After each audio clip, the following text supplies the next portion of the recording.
Hi guys, so this video I just want to do an update on the broke expat Steven in Angeles City.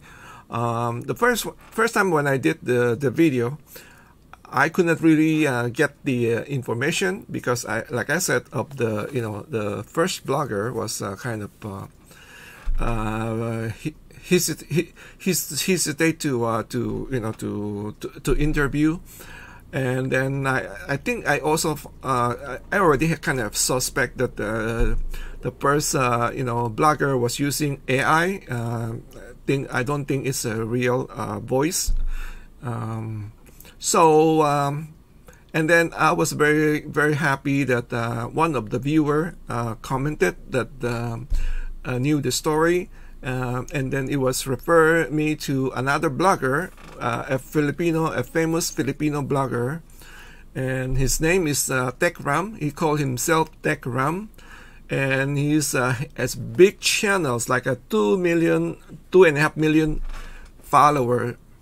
And what he does, Tech Ram was he's doing like helping the poor. It's almost like as we would call like a poverty porn, and you guys know how I feel about poverty porn, but we are not going to talk about TechRam on this video. We're just going to concentrate on Steven, and I would just mention that I did watch Steven videos on TechRam channel, and then got more information that I want to share with you. I also learned more about TechRam, and then I think I'm gonna do a separate separate on TechRam video about what he does with his channel. I can say though, there's TechRam, he's genuine, he's just like he's a nice guy. He just wants to help people, and you can see, I'm gonna put the link to his channel and the video. You can see the way he interact with the people, and also with Steven. He showed so much respect. Even he found Steven's on the street, like a homeless, living like a homeless. He is not homeless. He has a place. He said he has an apartment, but when he said apartment, it's not really an apartment. It's a room. It's just one room that he was renting out from a Filipina. The Filipina, he's been renting out from that Filipina for, I think, like probably come and go for like 3 years. They know each other for like 3 years. There's no relationship with that Filipina. Her name is Julie. She was just a landlord, in that neighborhood. And then Steven was renting, just as like I said, it's like a bedroom with a CR, and that's about it. There's now no furniture, nothing, because that's what he doesn't want anything. Steven, the landlord, Julie, have offered Steven a very good deal, because she know that Steven has money coming in.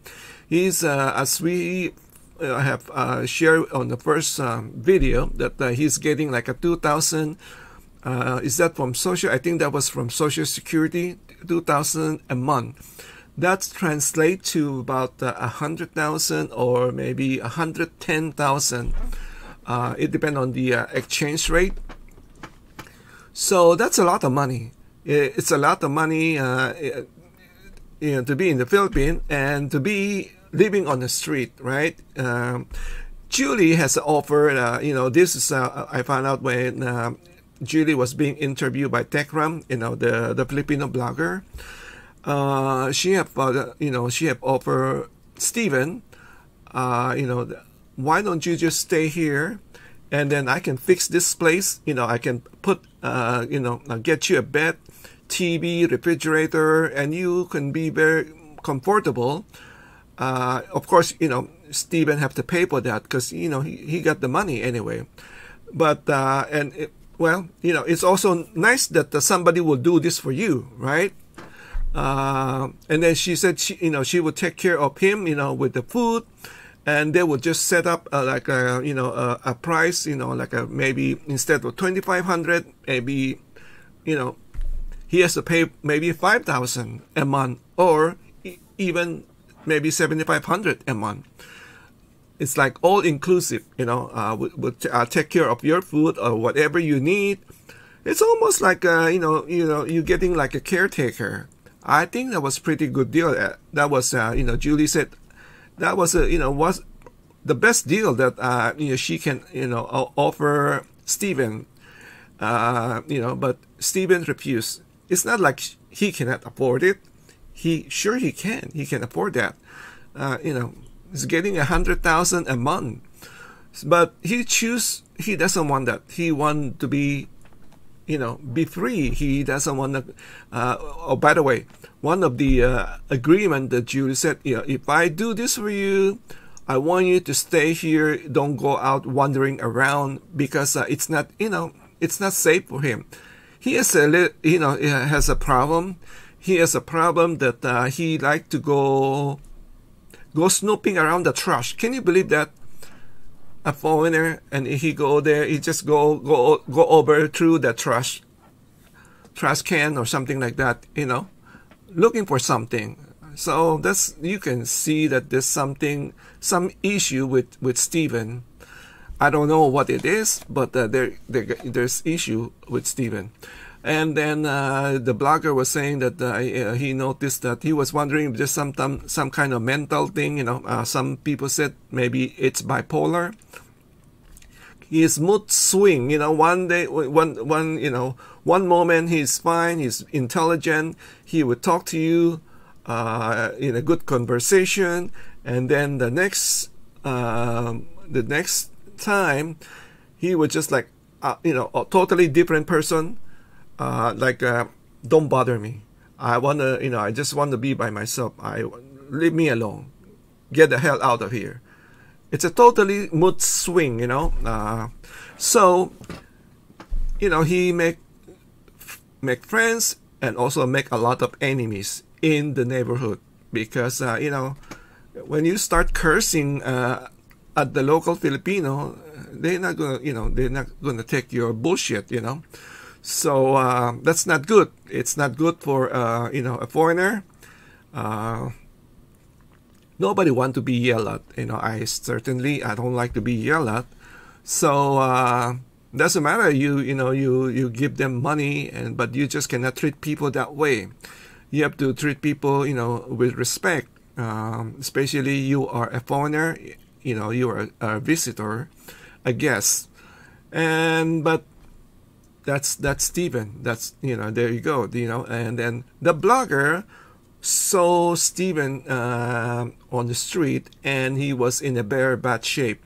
He has a big wound on his leg. It's all over. All over the leg, and he was concerned. A lot. I know a lot of especially men's. We always think that we're a tough guy. We can handle it. Oh, what is it? Just a cut. Nothing. It's nothing. I don't even need a band-aid. But hey, you know what? You just be careful. I know people that this is somebody that I know that went for boating, and then he's trying to get to the boat and got cut on his leg, and he just he tried to shrug it off like nothing. It's nothing. I can handle it. I can handle it. It's a little bit cut or a little bit pain, and that small cut turned into a big infection. He almost died. It could kill you. Infection can kill you. So now I am very cautious. If I cut something, I always get cut because I had to go out do garden. When you do garden, you get cut with the branches when you try to trim. Every time I got the cut, I put Band-Aid right away. I clean it up, put Band-Aid. Yeah, just to be safe than sorry. So that's the that's Tekram. Very concerned. He's just that kind of person.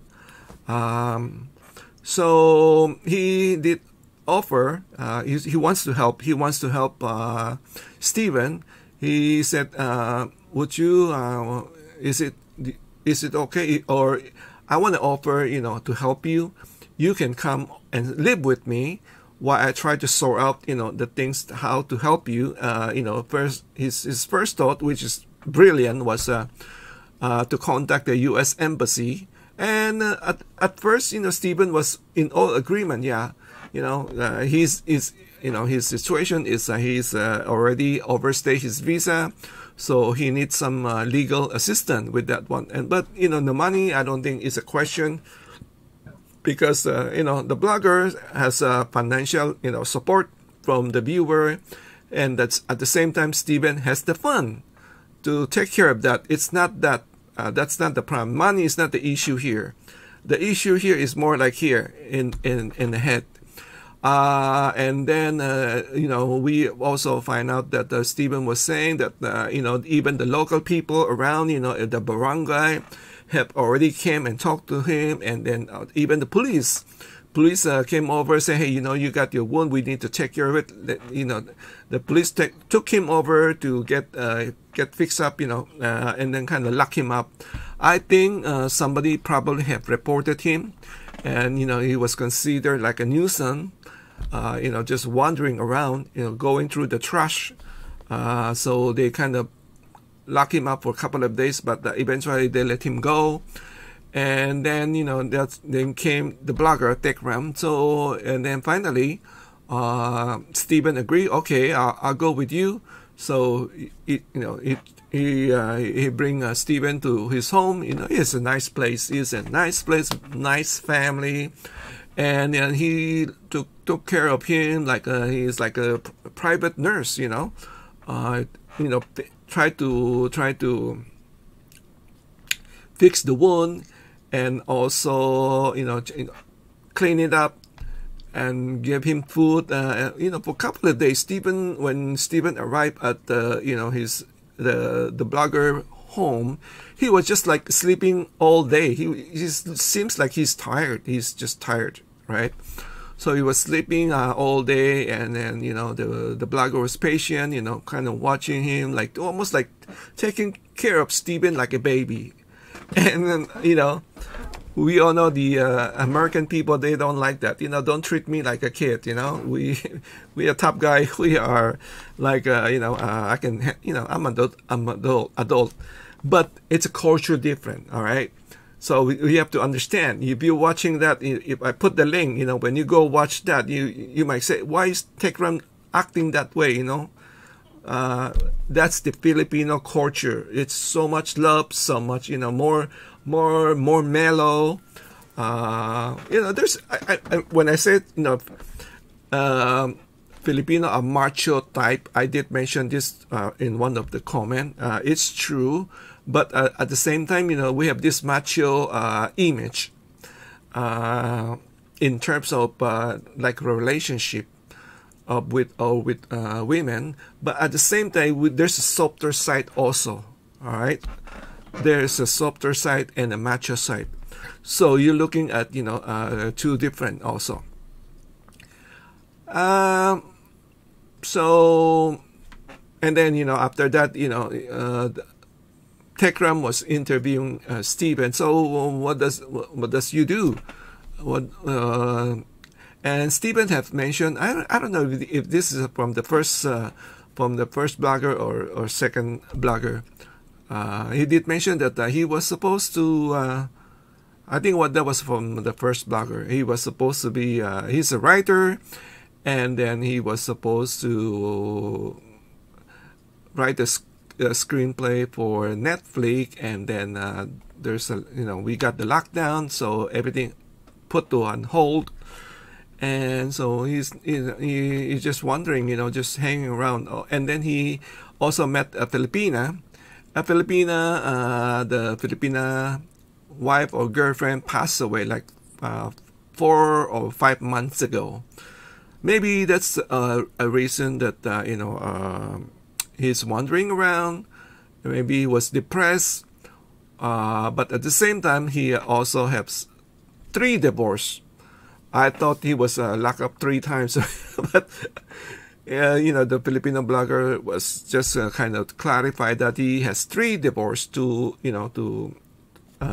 foreigners, to American partner or wife, and then according to Stephen, he's been in jail for a couple of times because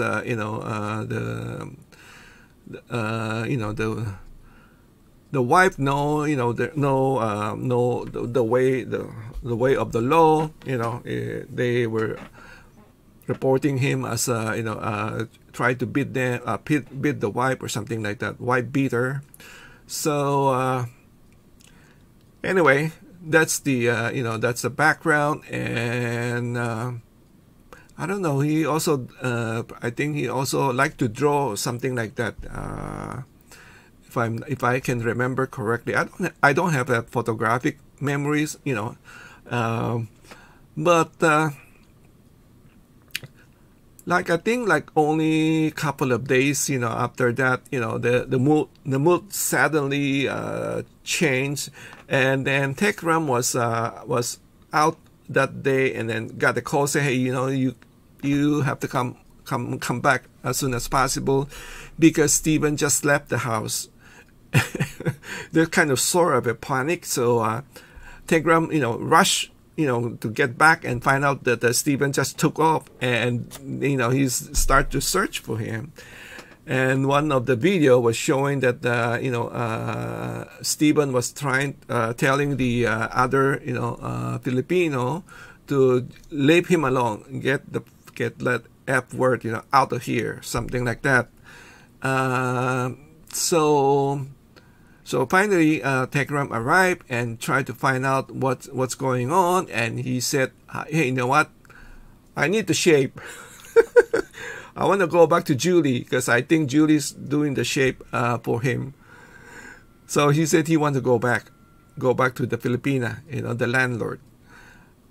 So when Tekram saw the situation, and he was cursing, and then it's time to send it back, return to sender. So he agreed. He said, okay, if that's what you want, I'll bring you back to Julie, and then hopefully whenever you need my help, I'm here. Knowing that I'm here, Julie got my number. She can call me if you need it. Because the main purpose was for me to contact the U.S. Embassy for you, so they can help you get back home. But he said no. I want to go back. I guess he wants to be free again, live on the street and just wandering around. Maybe that's the lifestyle that he have chosen. So that's the story of Stephen. I don't know how you can help somebody who doesn't want to be helped. So this is not the money issue. If it's a money, we have seen a lot of time. Viewer will chip in, try to help the foreigner to get back home. But this is not the case. This case is it's a little bit deep. It's a choice. It's a lifestyle. Maybe it's something. Maybe maybe you need to take the medication. I don't know. So hopefully somebody in Dao. Dao is near Angeles City. And then some of my viewers have said that they have talked to Stephen. So maybe they can find out and see what's really going on. Does he want to go back home? Does he want to help? If not, for me, I'm concerned about safety issue for Stephen, because if he has this bursts out, if he has this personality that would curse at the Filipino, you never know, something might happen. And then at the same time, now the video is showing not only me, the blogger was showing, especially TechRam, has 2.5 million. So the word is out. This man got money. This man got money, and he's on the street. So it's a safety concern for me. It's a safety concern, and then hopefully that somebody can really help him, get to the U.S. embassy, and go back home or something. Otherwise he cannot just remain on the street of Angeles City. It's too dangerous. It's too dangerous. All right, folks. I think that's it. And then we'll talk about TechRam, the Good Samaritan that tried to help Stephen. All right, let me know your thought on this video. Thank you again for watching. Take care. Stay safe. Bye bye.